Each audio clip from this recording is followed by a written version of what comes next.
जय हिंद दोस्तों। आज मैं आप लोगों के लिए क्लास 10 पार्ट वन रासायनिक विज्ञान का पहला चैप्टर लेता आया हूँ, जिसका नाम है रासायनिक अभिक्रियाएं एवं समीकरण।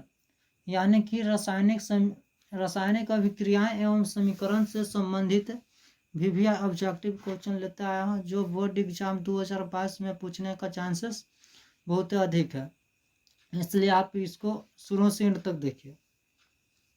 ये ज़्यादा लंबा वीडियो होने वाला नहीं है। चलिए अब वीडियो स्टार्ट करते हैं। अगर आपको पसंद आए तो लाइक कर दीजिएगा।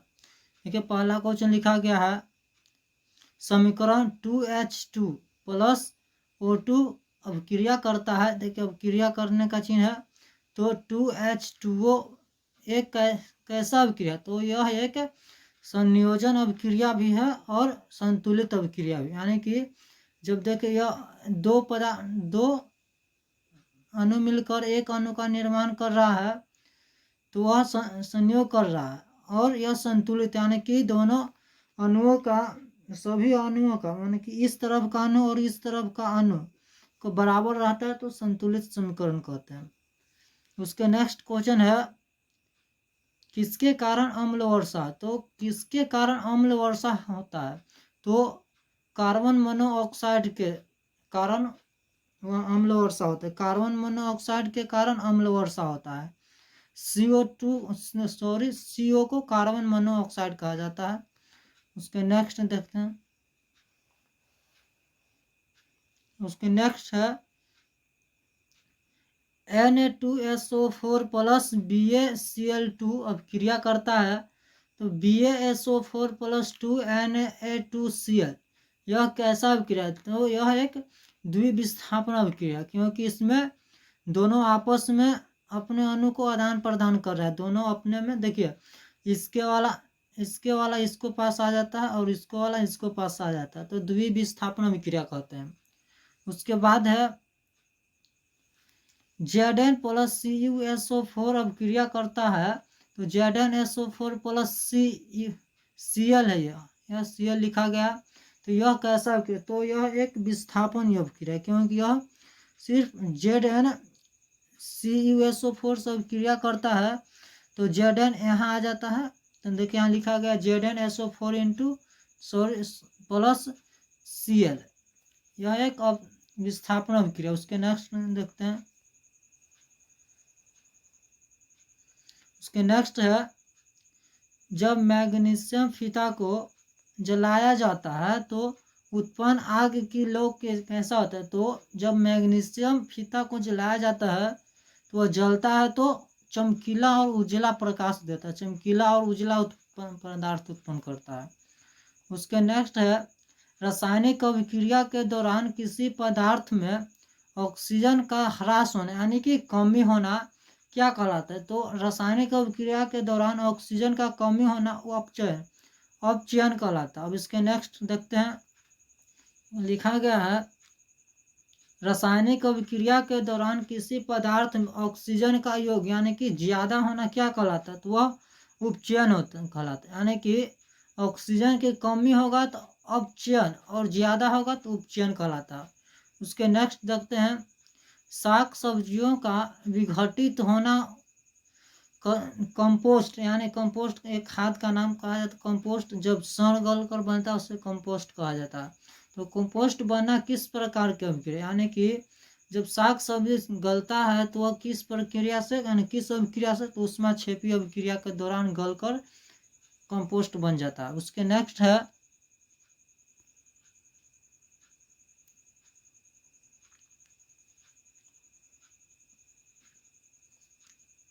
नेक्स्ट दिया गया है, उपचयन वह अभिक्रिया है जिसमें ऑक्सीजन का क्या होता है, तो उपचयन में ऑक्सीजन का योग यानी कि ज्यादा होना उपचयन कहलाता है।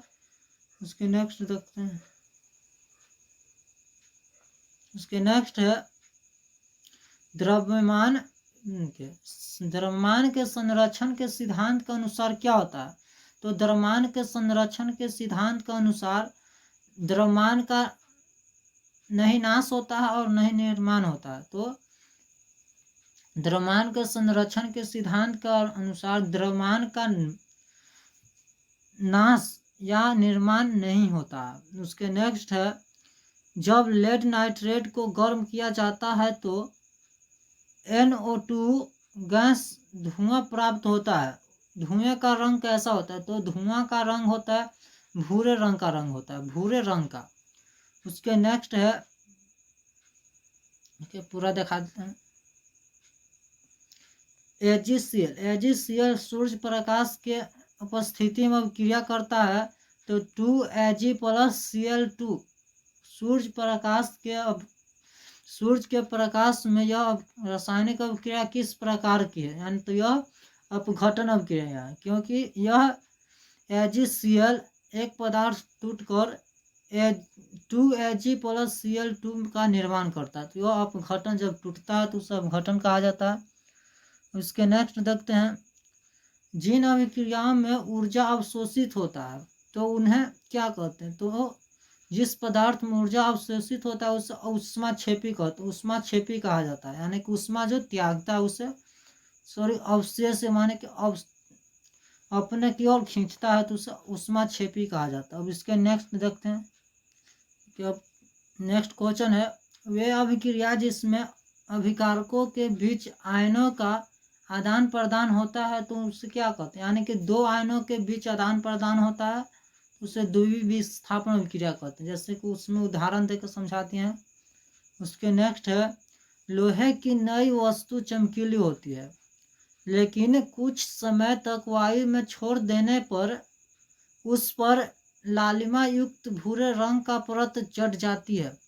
इस अभिक्रिया को क्या कहते हैं? तो इस अभिक्रिया को कहते हैं जंग लगना। जंग लगना कहते हैं जब नई चमकीली वस्तु को वायु में छोड़ा जाता है तो उसमें जंग लग जाता है। उसके नेक्स्ट देखते हैं, उसके नेक्स्ट है नाइट्रोजन।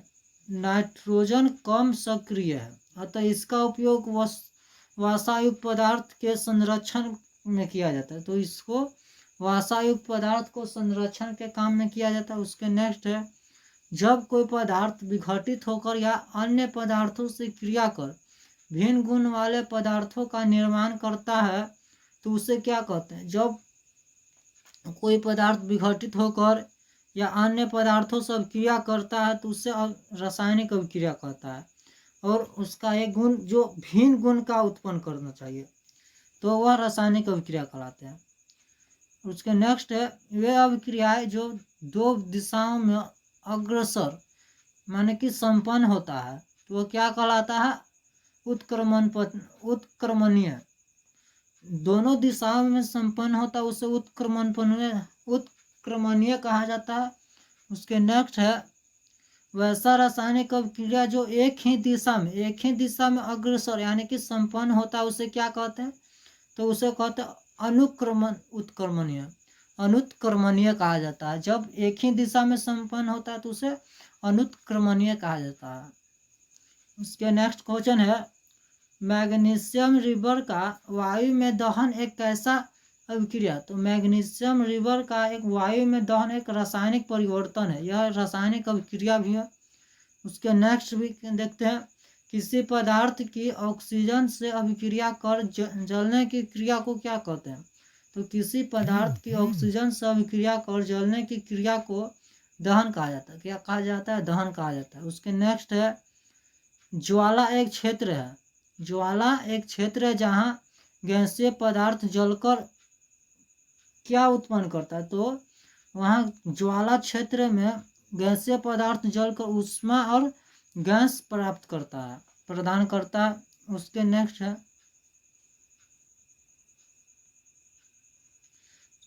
है वसायुक्त अथवा तेलीय खाद्य पदार्थ सामग्री जब लंबे समय तक रखा जाता है तो ये पदार्थ विकृत गंधी हो जाता है। यह परिवर्तन किस अभिक्रिया के कारण होता है?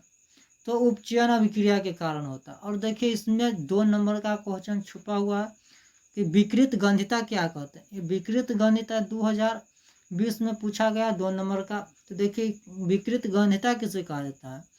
तो विकृत गंधिता वसायुक्त अथवा तेलीय खाद्य सामग्री जब लंबे समय तक रखा जाता है यानी खुले वातावरण में रखा जाता है तो वह विकृत गंध हो जाता है। और यह किसके कारण होता है? उपचयन अभिक्रिया के कारण होता है। इसके नेक्स्ट है एलपीजी के मुख्य घटक कौन से होते हैं? तो एलपीजी का मुख्य घटक होता है प्रोपेन 57% और ब्यूटेन 41%। उसके नेक्स्ट है एलपीजी से गैस रिसाव का पता किससे चलता है? तो एलपीजी के गैस रिसाव का पता एथिल मर्केप्टर से चलता है। एथिल मर्केप्टर से चलता है। उसके नेक्स्ट है श्वसन किस प्रकार की अभिक्रिया? तो श्वसन एक ऊष्माक्षेपीय अभिक्रिया। कैसा अभिक्रिया? ऊष्माक्षेपीय अभिक्रिया एक श्वसन है। उसके नेक्स्ट देखते हैं। देखिए इस नेक्स्ट क्वेश्चन है जिस अभिक्रिया में अवक्षेप का निर्माण होता है उससे उस अभिक्रिया को क्या कहते हैं? तो जिस अभिक्रिया में अवक्षेप का निर्माण होता है उस अभिक्रिया को अवक्षेपण अभिक्रिया कहा जाता है। अवक्षेपण अभिक्रिया। इसके नेक्स्ट है CaCO3 अभिक्रिया करता है तो CaO प्लस CO2 उपरोक्त अभिक्रिया किस प्रकार की? यानी कि यह अभिक्रिया किस प्रकार के? तो यह अभिक्रिया है अपघटन अभिक्रिया। अपघटन अभिक्रिया। इसका नेक्स्ट देखते हैं उपचयन और अपचयन अभिक्रिया को क्या कहते हैं? तो उपचयन और अपचयन अभिक्रिया को रेडॉक्स अभिक्रिया कहा जाता है। रेडॉक्स अभिक्रिया कहा जाता है। इसके नेक्स्ट देखते हैं ऐसा समीकरण जिसमें तीर के चिन्ह के दोनों और तत्वों के परमाणुओं की संख्या समान नहीं होता है तो उसे क्या कहते हैं? यानी कि इसका कहने का मतलब है कि स्थिर के इपैट्रिक भाग और इपैट्रिक भाग दोनों और की परमाणुओं की संख्या समान नहीं होता है तो उसे असंतुलित कहते हैं। असंतुलित कहा जाता है। और दोनों अगर समान रहे तो उसे संतुलित समीकरण कहा जाता है। उसके नेक्स्ट है किसी अभिक्रिया में भाग लेने वाले पदार्थ को क्या कहते हैं? तो किसी अभिक्रिया में भाग लेने वाले पदार्थ को अभिकारक कहते हैं। यानी कि प्लस माइनस भाग लेता है तो यह देखिए गुना कर प्लस माइनस भाग लिया तो यह अभिकारक कहलाएगा। और इससे निर्माण होता है माइनस तो यह प्रतिफल कहलाता है। प्रतिफल कहलाएगा। इसका नेक्स्ट है संगमरमर का रासायनिक सूत्र क्या होता है? तो संगमरमर का रासायनिक सूत्र होता है CaCO3। संगमरमर का रासायनिक सूत्र होता है CaCO3। इसे हम बुझा हुआ चूना भी कहते हैं या काली चूना भी कहा जाता है या भखरा हुआ चूना भी कहा जाता है CaCO3 को। इसके नेक्स्ट है शरीर में भोजन का पचना किस प्रकार की अभिक्रिया है? तो शरीर में भोजन का पचना ऑक्सीकरण अभिक्रिया है। ऑक्सीकरण अभिक्रिया। चलिए आज का टॉपिक खत्म हो चुका है। इसमें यानी कि रासायनिक विज्ञान रासायनिक अभिक्रिया एवं समीकरण में जितना भी ऑब्जेक्टिव क्वेश्चन था जो 2022 के मैट्रिक बोर्ड में बहुत भी आया था वह समाप्त हो चुका है। आपको और कोई वीडियो देखने की ज़रूरत नहीं है। चलिए यह वीडियो इन हो चुका है। अगर आपको पसंद आए तो लाइक कर दीजिए और अपने दोस्तों के पास भी इसे शेयर कर दीजिए। और अगर आप इस चैनल पर नए हैं तो चैनल को सब्सक्राइब करिए और साथ में बेल आइकन बटन को दबा दीजिए ताकि आपके पास मेरे वीडियो का नोटिफिकेशन सबसे पहले पहुंचे। चलिए आज इतने। जय भारत। आप इसी तरह हमारे चैनल पर बने रहिए।